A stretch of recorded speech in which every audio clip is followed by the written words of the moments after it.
Welcome to this video on this experts series from the Veblen podcast. I'm super excited to be joined today by Marcus Cauchi. I've known of Marcus for a very long time, and I've connected with Marcus more recently a few years ago. Marcus, you're just disappearing out of camera there. It's like you're an ethereal ghost. There we go. And Marcus I've lost has some weight, but not that much.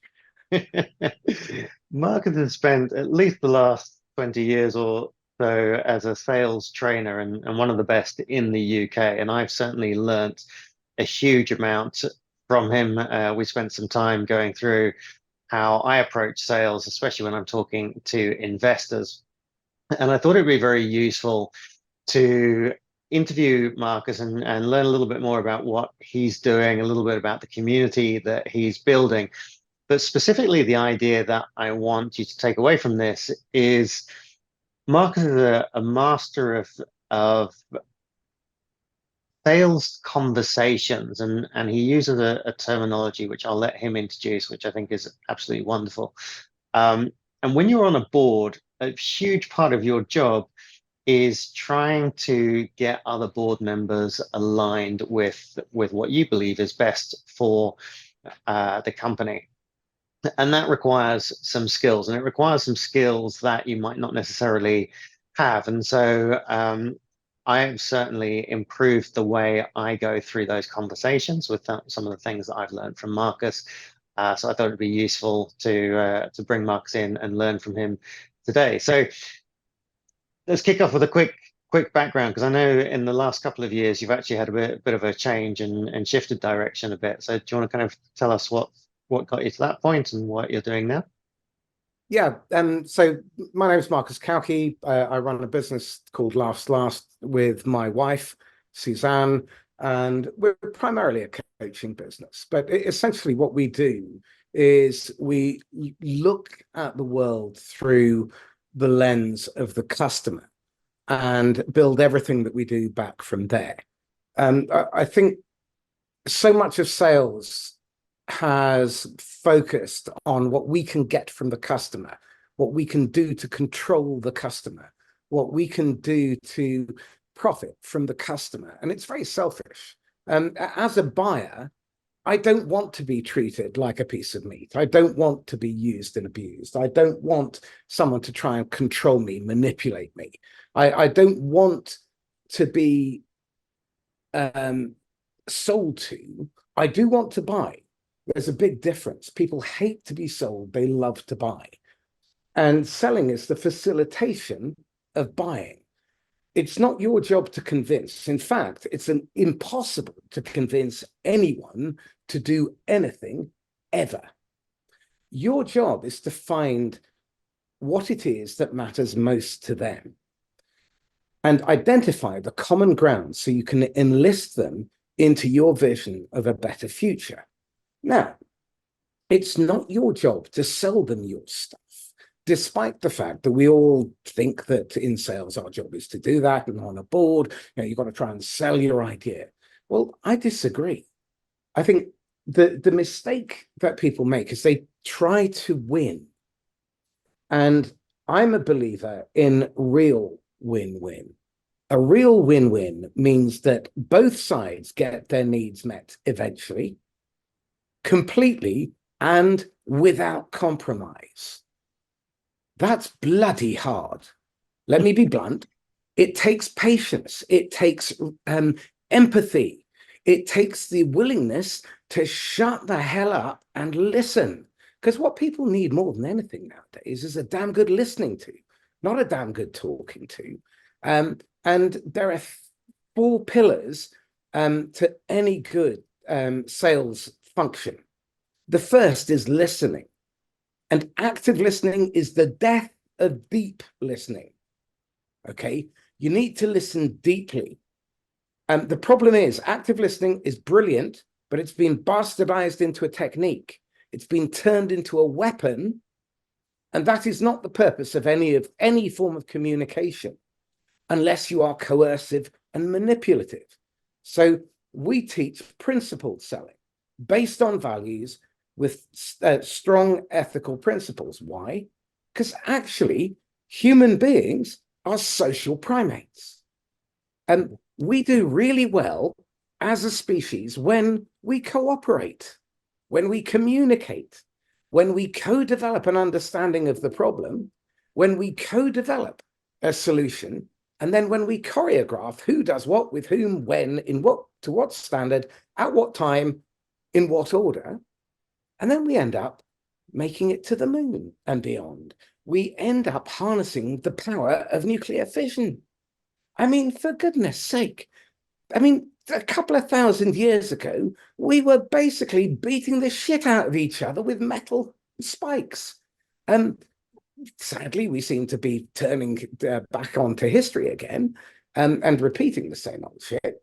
But the reality is that people want to be heard. They want other people to feel what they feel. That is empathy. They want to be understood. And when you start with that premise, and one of the things I love about the Veblen program is the first 6 months, your job is to STFU. Shut the fuck up and listen. Just pay attention, observe, do nothing. Now, that means you are no threat. There's a really good reason why this is a fantastic opportunity for you. Because when the brain sees or experiences or feels any form of threat, the default setting that the neuroscience demonstrates with fMRI scans and the behavioral psychology demonstrates through repeated human behavior is that any form of threat or any form of uncertainty, the brain's default setting is the worst case scenario. They turn into Chicken Little. The sky is falling. We've institutionalized that in many selling methodologies because what we do is we put the buyer under pressure and we trigger part of the brain called the insula, which is where contempt and disgust reside. And then we wonder why a third of the pipeline ends up in closed, lost, no decision. We sold them the status quo.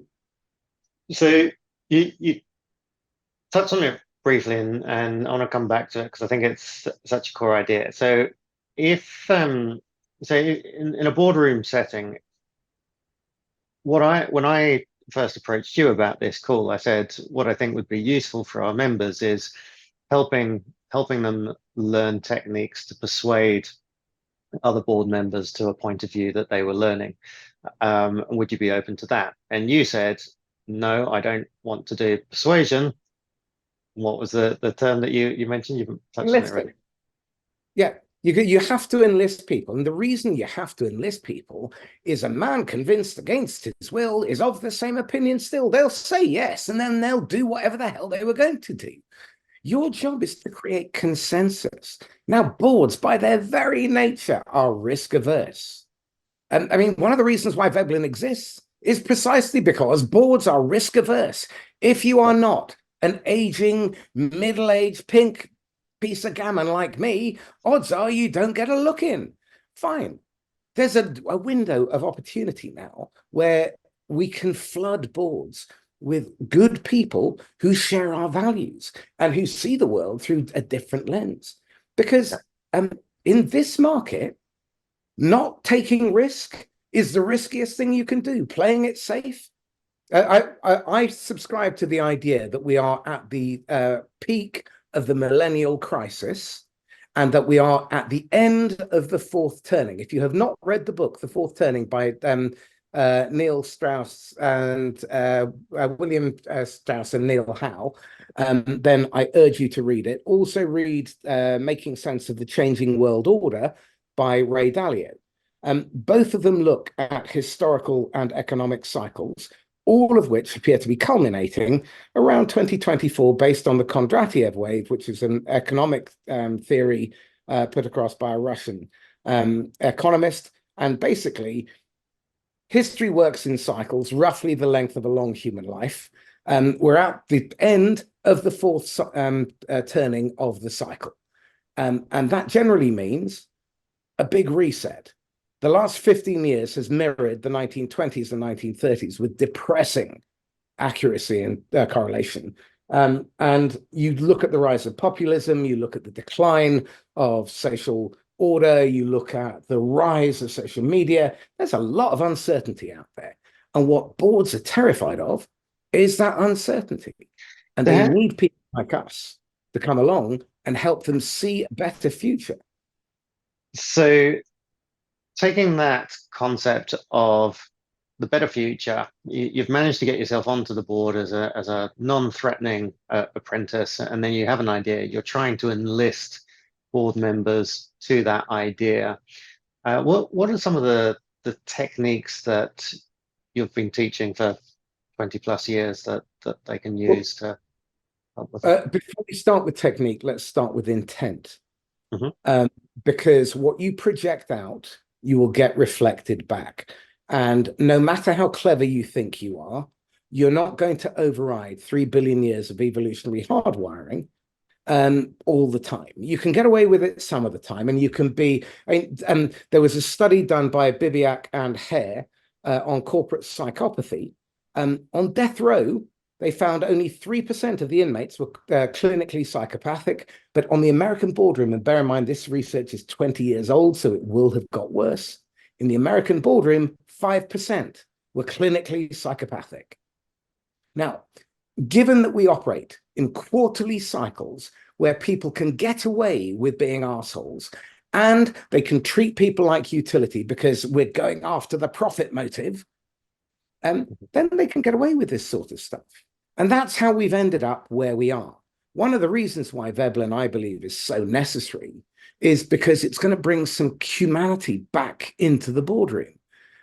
It's going to bring some ethics back into the boardroom because let's face it, American business culture, propagated through the cult of Jack Welch and Milton Friedman, has brought what I think, or has what I believe has done, is brought capitalism to its knees. Not because capitalism is a bad system, but it does need to have some regulation where greedy people cannot keep sucking out of the system and then blame the tenants for the fact that the property is falling apart.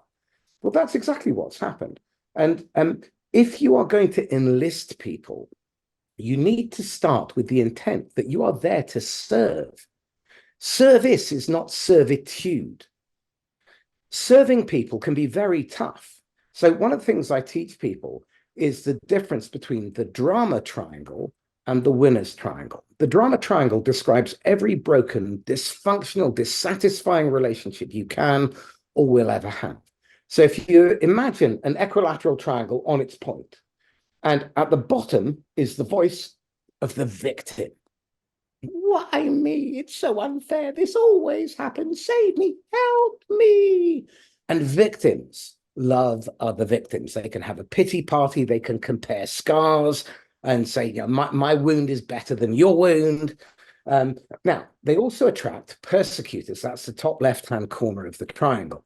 Persecutors come with a jabby index finger and the pronoun you. You piece of shit. You always. You never. You're such a. You always. You ought. You must. You should. Yeah. And they're very manipulative. They're controlling. They're coercive. And they diminish you at an identity level. Who you are tends to get crushed. And those sorts of leaders create tall poppy syndrome. So no one dares exercise an opinion for fear of being cut down, and they don't want to be the favorite because they could then very quickly become the subject of their ire in a moment. Now, then you've got the most divisive of all on the right-hand top corner, and that's the rescuer. Now, rescuers help without boundaries and without permission. They're mollycoddling, they're permissive, they're micromanaging. Callum, before you send that out, just send it past me before, don't send it to the customer before I have a look. Well, what's the point in hiring me if you don't trust me? Yeah. So we have to create the conditions where people can trust us. Now, my favorite philosopher, Bruce Lee, was asked, what's the best way to avoid a punch? And he said, be somewhere else. The somewhere else is the winner's triangle. So if you imagine the drama triangle, victim, persecutor, rescuer is above the line. And that's a place where you judge, you're prejudicial, you prejudge. You have, you're angry, you're avoiding responsibility, you're blaming. That's that world of the drama triangle. And our media loves that. Mhm. You know, for me to feel okay, I need to see someone in Syria more not okay than me. Yeah, that's why people watch the news, because we are a really messed up species. Now, the somewhere else is the winner's triangle. So you go below the line, and instead of being a victim, you're vulnerable. Instead of being an asshole, sorry, a persecutor, you're assertive. And instead of being a rescuer, you're nurturing, caring, empathetic. So, two examples. I'm running late for a meeting, and from the drama triangle, Callum, I'm running late. I'm going to be about 20 minutes beyond the hour. Look, it's not my fault. Bloody sat nav took me all the way around the houses. Now I'm caught in roadworks. Yeah, I'm doing my best. Okay. From the winner's triangle, Callum, I am so sorry. It's entirely my fault. I clearly misjudged the traffic. I should have left earlier. The sat nav's telling me I'm going to be about 20 minutes late. I know that you're a busy man, and I don't want to take advantage. If you want to tell me to go and boil my head, turn around and never darken your threshold again, feel free to do so, because it is my fault. Otherwise, I'll be with you in 20 minutes. What would you like me to do? And I hope you can forgive me. Yeah. There's a very big difference. Same context, massive different way of showing up. So your intent, how you show up matters. Now, in terms of enlisting people, the first thing you have to do is listen. What matters most to these people? Why are they on the board? Are they doing it for self-aggrandizement? Some will. Are they doing it because they happen to love doing their stuff, and it's an opportunity for them to exercise their expertise? Is it because they believe in the business? Is it because they've got money? Whatever their motivation is, you need to understand that at a human level, because selling is all about understanding what other human beings want and finding ways of facilitating, making that possible for them. If it aligns with your objectives, if it doesn't, you have the right to walk away, to challenge. But again, so often people are afraid of all conflict because they don't understand that conflict is actually where we get some of the best ideas. And we want constructive conflict. So that means we have to have some ground rules. So that's where we are nurturing, where we're caring. We establish boundaries. And one of the problems with being a rescuer is that you don't establish a boundary. And so what happens is people start delegating up to you. You then become a bottleneck.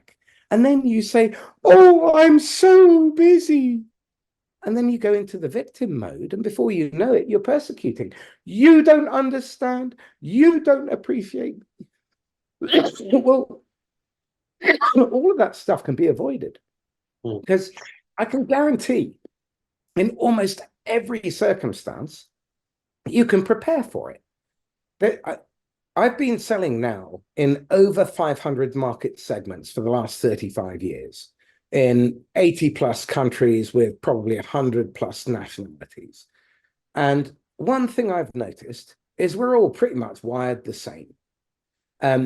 We move away from things that hurt us and we move towards things that we want. We have a terrible narrative running in our head. And our biggest obstacle is normally us. And as human beings, we have a couple of drivers. We always look for what feels familiar. That's our number one instinct. Mhm. And what we want more than anything else is to be heard, to feel felt, and to be understood. Now, when you understand that simple premise, then the first thing you do is you operate from a position where you listen. Give people a damn good listening to. Let me just jump in there because it kind of brings me to one of two elements that you taught, which I found very useful. And the first one is around questioning, and your use of questioning is always to elicit the, being able to hear properly and get beyond people's first answers and really get to deep listening, as you call it. So I'd love to hear your a little bit more on the questionings techniques that you use. And then the other one that I think was so valuable from you was the idea of the upfront contract, or about how you frame conversations right at the beginning.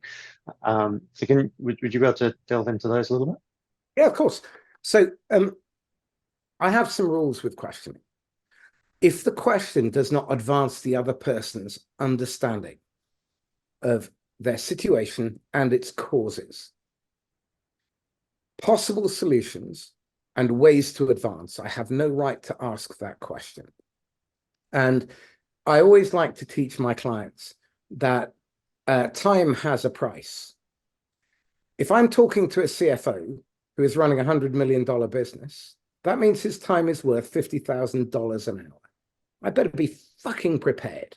Forgive me. But I better be really, really well clued up and not asking shit questions like, well, how long have you been in business? And other dreadful BANT questions. BANT questions are budget, authority, need, and time. Many of you will probably be familiar with something called MEDDIC, or Sandler, or Richardson, or SPIN, or one of those other methodologies. Now, BANT is the framework. That's the basic for most sales methodologies, that you try to understand and qualify for budget. Do you have money? Can you spend it with me? Do you have the authority to make the decision? What's the need that I'm meant to be satisfying? And when are you going to spend the money with me and break ground? Now, those are great questions for internal reporting, but they don't advance my buyer. So when I'm asking questions at a board level, when I'm asking questions at for a sales or a performance review, I want to try and understand, what is it the other person wants most? And this is where we create a prenup. The upfront agreement is where we agree at the beginning what we both want to happen at the end. So we have a mutual contract. We have a mutual agreement as to who does what, by when, in order to achieve what outcome. And that way we reduce uncertainty. Because remember, any form of uncertainty creates the worst case scenario. Because I want every conversation that I have to start and end in an adult to adult ego state.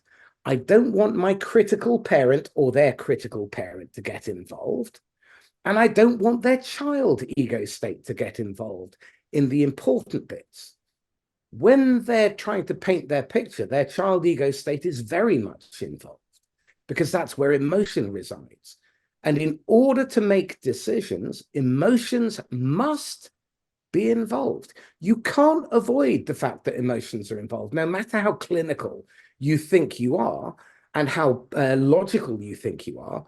You have a lot of emotion tied up to it, because your brain architecture is such that for a decision to happen, it has to go through the emotion centers first. So stop trying to fight it. What I believe is that we should enlist the buyer's brain and enlist the architecture and enlist the programming so that you become their ally. Don't be their adversary or their accomplice. Let me make a clear distinction. An accomplice is someone who encourages you to do things that may or may not be in your interest, but they do so because it serves their selfish self-interest. So if I'm a drug addict and you're a drug addict, but you give up, and then I encourage you back into my heroin den, I'm an accomplice. So let me give you the equivalent of that type of behavior in management and leadership. Not challenging what you measure. So for example, pointless metrics like dials, proposals, number of demos, completely irrelevant. What does matter is level of engagement, time in front of the customer. Second meetings is a really good indicator. Did you know that 7 out of 8 first meetings do not result in a second meeting? Well, you've just spent a fortune trying to get them onto your marketing platform from your total addressable market. So you could scream in their faces, "We're here, look at me." Then 3% of those will go onto your selling platform where you say, "Look, this is what we do." And you try and show them your stuff. And only 3% of those will then go onto your buying platform where they're actually ready to buy. So you've got a minuscule proportion, an enormous amount of waste. So one of the first things I would do as a board member is ask, well, is there a better way? Why do we do things like this? And there's a lovely story. So one of the things you need to do is build your story repertoire. So one of the things you as board members will face is old generals preparing to fight the last war. The French found to their cost when they built the Maginot Line because of the fear of the Second World War occurring. They built this fantastic wall, but they forgot that he could go around the back door through Belgium, through the Ardennes, and then conquer Paris within a week. Well, the reality is that in your business, there are probably going to be a lot of things that you can make a change on that are old traditions. So back in the 1970s in the UK, there was a study commissioned by the Royal Artillery to look at the speed with which they fired cannon and heavy artillery. And what the captain in charge noticed was that they would carry these heavy shells. One of them would open the breech, they'd shove it in, close the breech, then one of them would turn around facing backwards, stand to attention.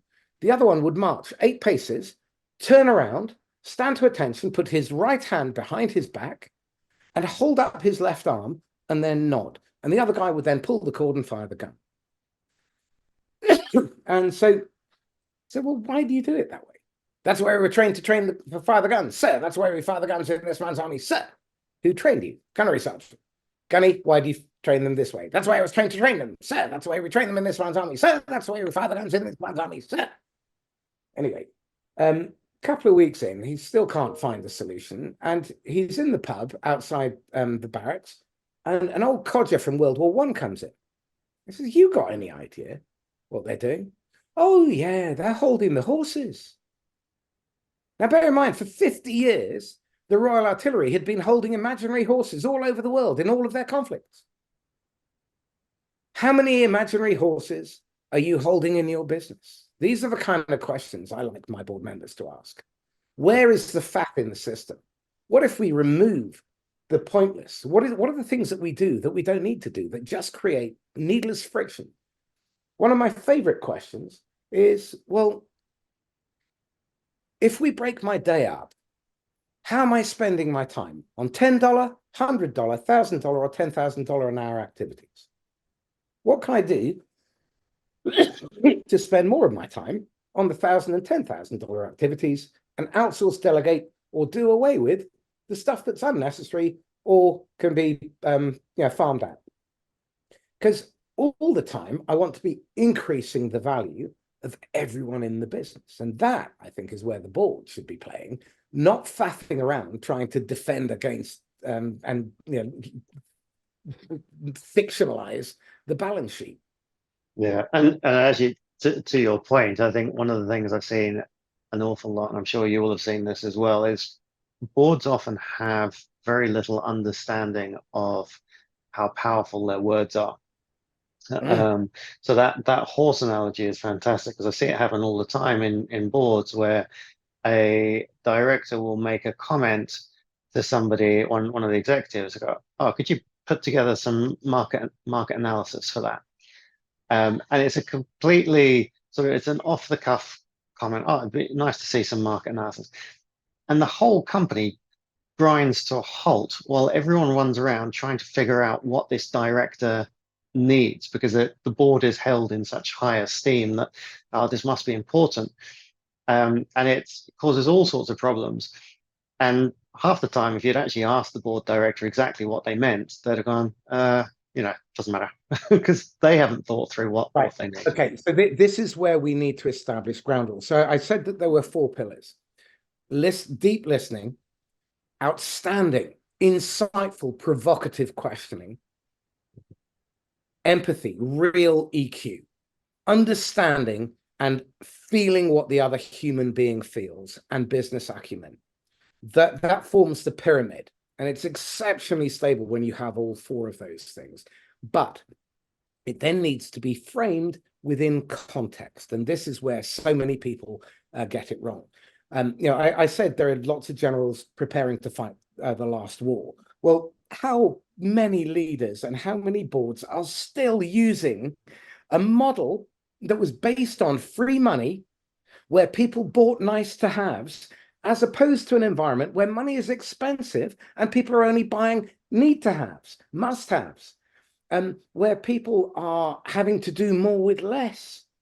Unless you can find a way to be timely, relevant, and valuable, you have no business interrupting them.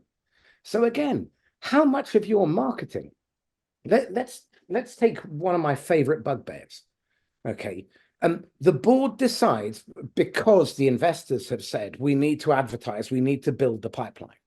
And so they advertise through digital marketing, and then they get a 3% click-through rate and a 15% conversion rate. Now, Callum, answer me this. Why do you spend money on advertising? Is it for click-throughs or is it for revenue? For revenue. Okay, so you have failed to generate revenue 99.9955% of the time when you multiply 3% by 15%. But the 85% of the 3% that didn't close gets shunted over the fence to sales. And on average, they have to follow up just to get through to speak to that human being 6 to 11 times for a warm inbound and 33 to 46 times for a cold outbound. That's a lot of touches, a lot of effort. Then they have to have 14 conversations on average, and this is based on 86 million cold calls across hundreds of companies. So it's a good data set. And 14 effective conversations to secure one meeting. And then on average, 7 out of 8 first meetings never result in a second. So that has to beg the question, well, was it because we attracted the wrong people, or did we blow it when we were in front of them? Instead of piling more shit in at the top and throwing more work that then ripples through sales, who then discount and buy bad business and then throw that over the wall to CS, who now have a churn problem, yeah? Why not stop all of that and not attract your non-ICP customers? Why don't we focus on converting 2 out of 8 instead of 1 out of 8, so that we get more second meetings that are qualified? If I do that, I double the bottom of my pipeline instead of doubling the top of my pipeline. There's no value at the top. The value is all at the bottom. I'm in the middle. So we have to, as board members, challenge the status quo. We've got to be ready to enter into conflict, because there will be people who have vested interests, who have attachment. Now, when we look at the drama triangle is all about attachment. The Buddha was right. Attachment is the root to all misery. If you're attached to the outcome, to status, to particular sets of metrics, then you can't be objective. And our job is to look at the context in which we have to operate and make good decisions well. That's the really important. Yeah. Awesome. Very good. Let me finish up by, could you share a little bit about what you're doing now? Because I know you're pulling together an incredible group of people with a very diverse skill set. And you certainly introduced me to some incredible people, some of whom have been on our podcast already. So I appreciate that. But yeah, I'd love to understand what it is you're building, and also how people can get in touch with you, and why they would, or what opportunities there are to work with you. Okay, so my core business is coaching. So I take people who have a strong ethical perspective and are probably above average performance, but they've struggled recently as the context changed, and they want to get back to that old level of performance, but without having to compromise their values and do things that make their flesh crawl. Um, and they're looking for long-term, sustainable, lifetime relationships.